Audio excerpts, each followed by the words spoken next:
Welcome to another episode on the AI Guy, where we focus on the human impact of AI, and we have the perfect story on that today. So Walmart is the largest retailer in the world by far, and a timely article just appeared again in Wall Street Journal because the journal really tracks what's happening currently in business.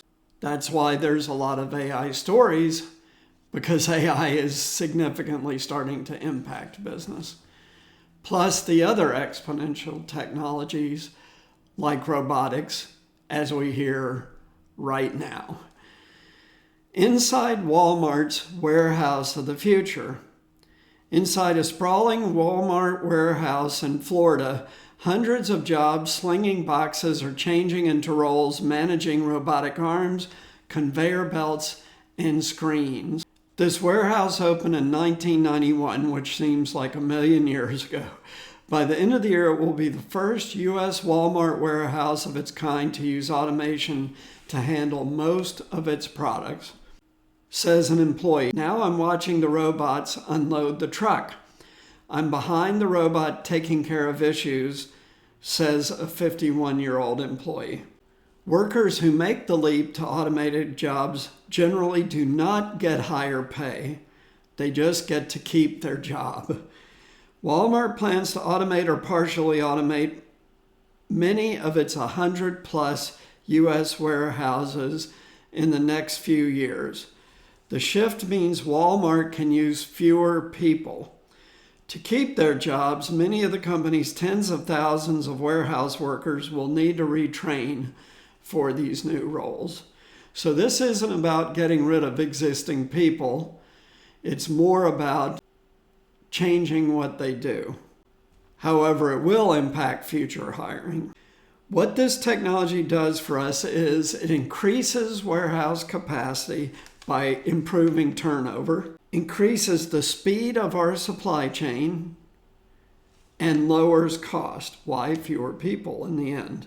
It is also completely reshaping the way that our associates will work in these distribution centers. One of the managers says, employees are afraid of all this technology, but it's easier physically and harder mentality, says a 30-year-old worker. Some warehouse workers see the physicality of the job as a benefit. It's like having a gym membership, they said.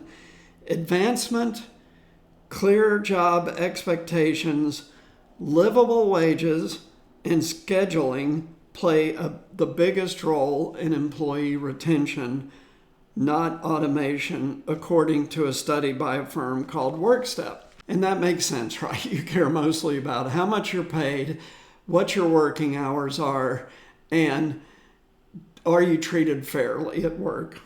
Employers automate in part to cut labor costs, so losing workers to quits during the process helps avoid the need for layoffs, says the EVP of supply chain at Deloitte Consulting. This warehouse in Brooksville, Florida has been one of the largest private employers and taxpayers in the county, says the economic development director for Hernando County in Florida.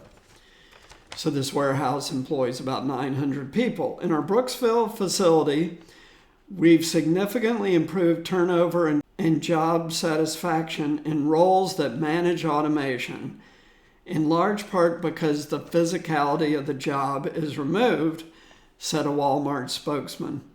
As Walmart automates, it doesn't expect its overall U.S. workforce to shrink as it hires for new roles, but it will grow more slowly than in the past. So this is very similar to an episode I did maybe a month ago that talked about the impact of the first wave of automation. AI and robotics will drive upskilling rather than mass job loss. Why? Because these are cobots. That means that humans work with these robots. So this is first level automation. However, what this article doesn't talk about, that my viewers already know, is that there's a whole second level of automation coming. Full autonomy of robots that do not need humans because they're mobile, they can think independently, they don't need anyone to watch over them.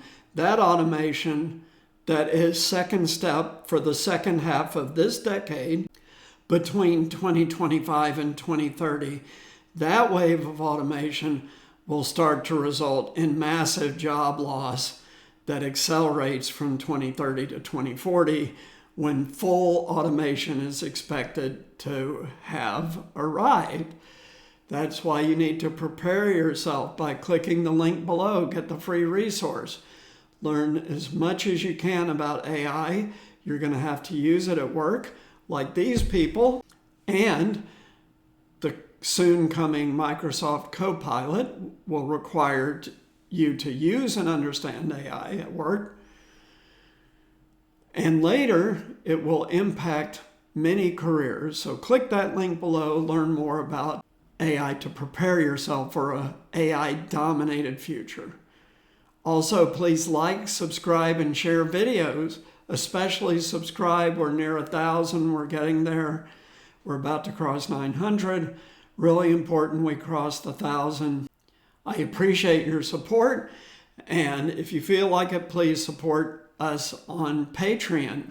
That really will make a big difference going forward in enhancing programming, getting interviews, going to cool events, and stuff like that where AI is being showcased. So thanks so much. Take care. We'll see you next time. Bye.